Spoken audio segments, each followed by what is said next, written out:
အားလုံးပဲမင်္ဂလာပါဗျာအခုဘလော့လေးကကျွန်တော်တို့ရွာရဲပေါ့နော်စေဘုကုတ်ကွဲကိုကျွန်တော်တို့9ရက်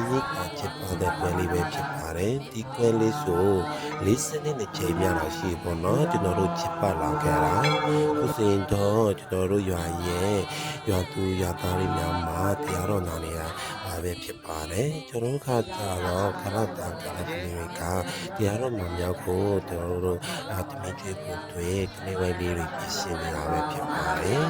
ပြီးတော့ရေကျွန်တော်ဒီမှာ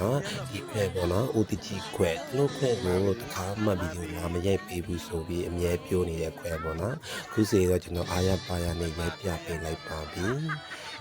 ခုဆိုတော့ကျွန်တော်တို့တရားတော့လဲကြပြီဆိုတော့ကျွန်တော်တို့သမီးကျွေးဖို့တွေ့ဖိတ်ခေါ်နေရပဲဖြစ်ပါတယ်ဒီကွဲလေးဆိုကျွန်တော်တို့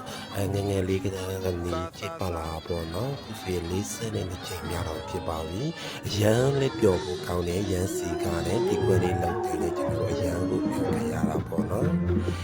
ခုဆိုရင်တော့ကျွန်တော်တို့အညာချိန်ကိုတော့ရောက်စီလို့လာပါပြီ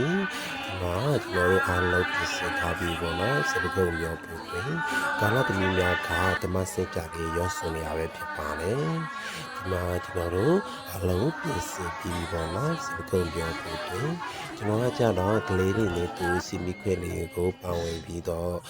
ကူညီပေးနေရပါတော့လော်တွေကတော့ဒီလောက်ပါပဲဒီစင်ပုတ်လော်လေးကိုဒီမှာပဲဆက်ပြပြစီဆုံးဖြတ်ပြတဲ့မိတ်ဆွေအားလုံးကိုဒီရက်ကြည့်စပေးပါမယ်